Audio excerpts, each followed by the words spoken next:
Lockdown के कारण जहां पूरे देश भर में शराब की दुकानें बंद हैं, बावजूद इसके चोरी छिपे ढंग से नए हथकंडे अपनाकर शराब माफिया शराब बेच रहे हैं। नागपुर की तहसील पुलिस ने भी एक ऐसे ही मामले का पर्दाफाश कर एक मेडिकल स्टोर संचालक को उसके 3 अन्य साथियों सहित शराब की तस्करी करते हुए रंगे हाथों पकड़ा है। ये चारों आरोपी एक कार में अति आवश्यक सेवाओं का स्टिकर गाड़ी पर लगाकर शराब की तस्करी कर रहे थे। पूरे देश भर में लॉकडाउन है और लॉकडाउन की स्थिति में पूरी शराब की दुकानों में बंदी है। बावजूद इसके चोरी छिपे ढंग से अभी भी शराब माफिया अलग अलग हथकंडे बनाते हुए शराब की तस्करी कर रहे हैं। पिछले कुछ दिनों में पहले ही नागपुर के गणेशपेट पुलिस थाना अंतर्गत एक मेडिकल की स्टोर में शराब की बिक्री की बात सामने आई थी। उसके बाद वहां छापा मारकर शराब बियर की बोतलें जब्त की थी। इसी तरह कल रात को तहसील पुलिस थाना अंतर्गत एक जो जीवनावश्यक चीज़ें हैं मेडिकल की जो एक दुकान का मालिक है, वो अपनी गाड़ी में इस तरह का स्टिकर लगाकर इसमें शराब की तस्करी करते हुए पकड़ा गया है। इस पर बात करने के लिए हमारे साथ तहसील पुलिस स्टेशन के पीआई मौजूद हैं। उनसे बात करते हैं कि किसका ये माल था, कितना माल था और पूरी मोडस क्या था।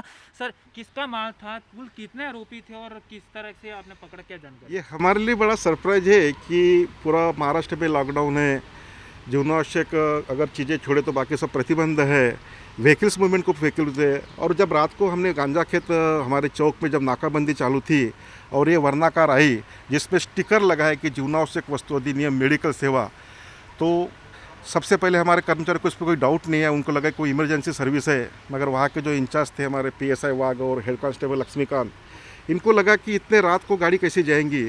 तो डाउट को वेरीफाई करने के लिए जब उन्होंने गाड़ी के झड़ती लिया, सर्च लिया, तो बड़े आश्चर्यजनक बातें अंदर दिखी। सबसे पहले तो उसके ऊपर 4-5 बॉक्स ये सलाइन के थे, सलाइन मेडिसिन के जो इंजेक्शंस वगैरह उनके बॉक्स थे। मगर और उस पर शक बढ़ता गया और जब देखे तो उसको English wines, officer choice, Smirnoff vodka, royal stag प्रकार के जो विदेशी कंपनी के जो दारू होती है उसके बॉक्स मिले। और साथ में हमने उस गाड़ी में बैठे चारों लोगों को हिरासत में लिया।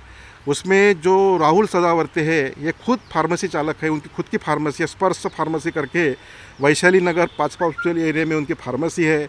गणेश सदावर्ते का जनरल स्टोर्स का दुकान है। रोशन बारापत्रे जियो में काम करते हैं और सब वेल सेटल्ड है।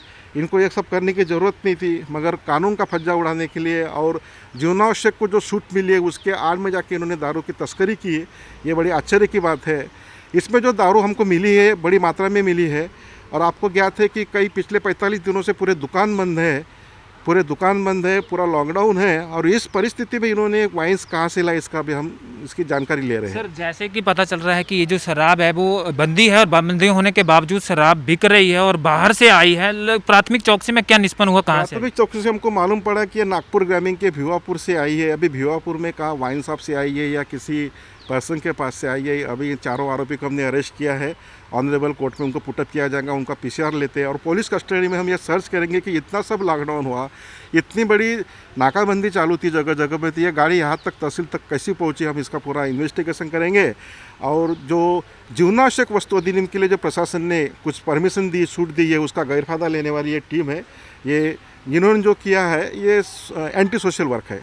बिल्कुल बिल्कुल, ये जो काम है एंटी सोशल है और पुलिस के लिए भी इस तरह के जो नेक्सस हैं, इस तरह के जो प्रवृत्ति वाले लोग हैं, उनको ढूंढ कर उनको सलाखों के पीछे पहुंचाने के लिए कड़ी मशक्कत करनी पड़ रही है। कैमरामैन जितेंद्र खापरे के साथ में करण ठाकुर, UC न्यूज़ नागपुर।